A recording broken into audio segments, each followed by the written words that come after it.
Bom, continuando aqui nosso módulo introdutório sobre criação de galinhas caipiras, nós vamos começar aqui o capítulo 3. Eu sou o Ricardo Dornes Martins e continuo com vocês falando um pouco sobre galinha caipira.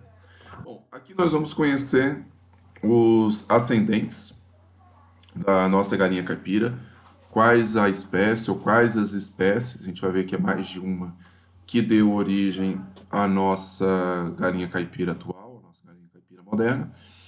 E nós vamos entender de fato o que isso é importante para que a gente possa melhorar a nossa criação. O objetivo então do nosso capítulo é identificar as diferentes espécies de galo selvagem, reconhecendo suas características e contribuições para a galinha doméstica. Então, a nossa ideia aqui é, de fato, entender quem são essas raças que deram origem e quais os genes ou quais as características que elas conseguiram aí, quais os genes ou quais as características que essas galinhas antigas, né, os ascendentes, passaram para a galinha moderna e que nos interessa para poder melhorar a nossa produção. Em síntese, então, é pegar essa galinha selvagem, né, essa espécie selvagem, e transformar nisso. Bom, na verdade, nisso não é nosso foco aqui trabalhar a avicultura industrial. A gente vai discutir um pouco aqui da criação da galinha caipira, que pode ser a galinha caipira melhorada, como vocês já viram aí no nosso glossário, ou a gente pode trabalhar também, nós vamos trabalhar com galinhas de raça pura. Então, algumas raças nós vamos inclusive trabalhar mais de perto e mais aprofundado. E claro, aquela galinha caipira tradicional aí, um pouco do índio gigante, tanto com contribuição para a galinha caipira quanto para galinhas de raça pura. Então nós vamos dar esses três enfoques no nosso curso completo, com os 12 módulos. Tá? E aqui nós vamos ver mais ou menos como é que esse galos se tornou então nessa variedade imensa de galinha caipira. Bom, primeiramente a gente tem que entender qual é a taxonomia, né? Que grupo as galinhas pertencem. Então, o reino animalia, ou seja, faz parte do reino animal. Cordata, porque produz uma espinha na coluna vertebral. A classe Aves, claro. A ordem Galliformes, essa ordem ela é imensa, a gente vai ver um pouquinho para frente. Tem codorna, tem galinha, tem avestruz, ema, enfim, fazão, ela é imensa. A família Phasianidae, que é a família que tem aí algumas perdizes e a galinha, como a gente conhece, o gênero Galus, ok? E a nossa espécie que a gente vai focar aqui, Galus. Vamos entender então aqui a nossa árvore genealógica. Então, quando a gente pega os galiformes, a gente vê que é realmente muito amplo.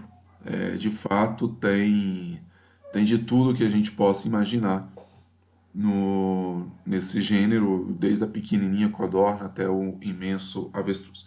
O tronco que nos interessa é esse último, onde nós temos os francolinos, que esse gênero francolinos, ele diz respeito a umas perdizes africanas, foi o primeiro tronco a se separar da família. Nós temos o bambuzicola, que é um outro gênero de perdiz, uns perdizes chinesas, enfim, asiáticas, ok? Que está mais próximo do gênero que nos interessa, que é o Gallus. Ok? E aí nós vamos trabalhar com esse gene agora. Então, vocês podem ver que os galiformes, aquilo que parece uma galinha, né, é muito extenso. E nós vamos pegar só esse pedacinho aqui, só esse gênero Gallus, para poder trabalhar. Bom, o Gallus ele é dividido em quatro espécies. O Gallus varius, que é conhecido como galo verde, que é o galo mais distante da nossa galinha caipira, né, nossa galinha doméstica. O Gallus Lafayette, que é o galo de Sri Lanka, ou Ceilão também, é muito conhecido como galo de Ceilão, que já está um pouquinho mais distante, embora não se tenha nada comprovado, acredita-se que o Lafayette tenha contribuído sim para o surgimento da galinha moderna. O Sonerati, que é o galo cinza, esse de fato ele está bem próximo do galo os galos e a gente vai ver que ele contribuiu bastante para a nossa galinha doméstica. E o que nos interessa aqui mais é o galo os galos, que é o galo vermelho selvagem, ou o galo banquiva, enfim, tem alguns nomes aí mais genéricos, e é essa espécie que nós vamos trabalhar. Quando a gente for estudar aqui o galos galos, nós vamos perceber que tem 5 subespécies. O banquiva, coloquei primeiro aqui em função de ser o mais conhecido, o galos galos galos, o jabou ilhéu, o morgue e o spadiceus. Dessas 5 subespécies, e elas são separadas apenas em função de região. Um está mais na região de Sumatra, outro na região de Java, enfim. O Galos Galos Spadiceus é aquele que se acredita que mais contribuiu para o surgimento da galinha moderna. Então, se a gente fosse voltar aí, embora tenha um pouco de controvérsia, mas uns 5.000 anos atrás, foi essa subespécie, o Spadiceus, que inicialmente foi domesticada. Depois, claro, foi cruzando com as outras subespécies, inclusive com o Sonerati. Vamos lá.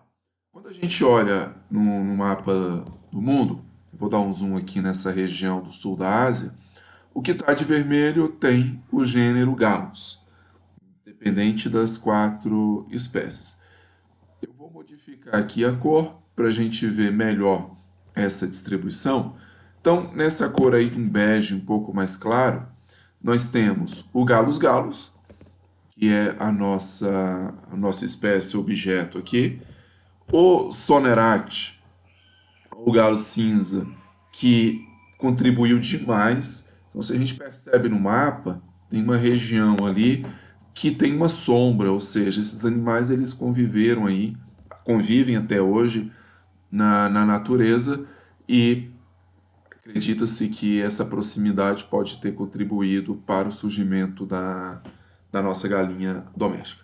Então, Lafayette, que só pertence ali ao Sri Lanka, né, uma ilha, então o contato com o continente acabou. E o Galus varius, o galo verde, que é o mais distante do tronco, está ali ao sul de Sumatra. Tá. Vamos lá, vamos pegar aqui e vamos conhecer um pouco o Galus galus. Qual que é a principal característica aí nas cores? A plumagem, ela é somente vermelho e castanho. Então, tá aí a galinha bem cinzenta, né, com o pescoço dourado. E tem algumas galinhas caipiras que a gente vê nessa cor também. Quando a gente falar lá no módulo de genética, a gente vai entender que cor é essa. O galo, você vê aí que ele tem o pescoço dourado, o dorso dourado, a asa um pouco dourada com preto. No galos galos selvagem não tem o gene prata, certo? Que é aquelas galinhas mais esbranquiçadas ou galos mais esbranquiçados que o pescoço é prateado. A cor padrão é perdiz, a gente identifica pelo pintinho, aquele pintinho que ele é rajadinho. As canelas são cinzas, né? Hoje a gente chama de azul, porque não tem o gene que chama inibidor dermal, aquele gene que deixa as canelas amarelas. Então, não existia isso no Galos Galos, não existe, né, no selvagem até hoje. Uma característica interessante, que ele só tem 14 penas caudais, ou seja, quando a gente conta as penas da cauda, é 7 de cada lado. É interessante porque nós temos aí um gênero que tem 16 penas caudais, e aí já começa. E tem galinhas hoje que tem 16 penas caudais, ok? Nessas galinhas domésticas. Então a gente começa a perceber que sim, houve de fato cruzamento. E a crista serra, a crista padrão aí do nosso galos galos. Bom, seguindo aqui o Sonerati, ele tem tons de cinza e preto, e é legal que se a gente reparar bem, a bola da asa é um tom amarelo, laranja, e acredita-se muito que o gene prata veio de cruzamentos com o Sonerati. Tá? Quando a gente olha a galinha aqui, dá para ver bem melhor, o pescoço da fêmea do Sonerati é o cinzento, ele não tem aquele padrão amarelado que tem no galos galos. Outra característica interessante é que os ovos eles são de cor bege clara, castanho escuro, bem parecidos com o da galinha doméstica, que é também igual galos, e canela amarela. Olha aí. E é o possível doador do gene às galinhas domésticas. Então, se a gente for olhar bem na cara do galo, bem na cabeça, é muito parecido com a nossa galinha doméstica. Ele tem também 14 penas caudais. Então, ele está bem próximo do galos. Se a gente seguir aqui e começar a trabalhar aqui com Lafayette, olha bem para a cabeça dele. Ele já não parece mais um galo doméstico, né? O nosso galo moderno. Ele já tem aí algumas diferenças, tá legal? Esse galo, que também é conhecido como galo de Ceylon, como eu falei antes, ele tem a coloração castanho, dourado, e a ponta da asa, as remígias, e a cauda, são as retrizes, né? São pretas. Então, essa característica dele. A crista é vermelha com essa marcação amarela ao centro, é a principal característica. Então, quando a gente olha a crista vermelha com amarelo, a gente já percebe que está falando de um Lafayette. E uma característica interessante é que as fêmeas elas são significativamente menores que os machos. A gente sabe que dentro da mesma raça, dentro da mesma espécie, as galinhas são menores que os machos, mas aqui a diferença é muito maior. Ok? Então, é uma característica. Bom, nossa última espécie, o Gallus varius, o galo verde, ele tem uma plumagem bem negra, com prateado parecendo escamas no pescoço. E tem uma bola da asa castanha. Eu frisei bola da asa nas 4 espécies porque é uma característica bem interessante do gênero Gallus. Então, todos eles têm essas penas douradas, que na galinha doméstica pode ser prateada também, no galo, na verdade. É uma característica que pertence somente ao galo. E aí, claro, reforça a ideia deles serem muito próximos. Esse prateado no pescoço é interessante. Se olhar nessa foto aqui não dá para perceber, mas quando eu coloco outra foto a gente percebe perfeitamente bem. Não é o mesmo animal, mas é a mesma espécie. Então esse reflexo, dependendo de como a foto for tirada ou de como a gente perceber, não dá para ver. Então esse reflexo de penas prateadas esverdeadas deu o nome comum dele, né, o galo verde, ok? Então vocês vão estudar muito aí, quem for pesquisar, ou galos vários ou galo verde também. E a crista e a barbela é única, né? Não tem aquela barbela dupla, nem as pontas da crista serra. E essas cores púrpuras, bem chamativas, bem bonitas, são características dele também.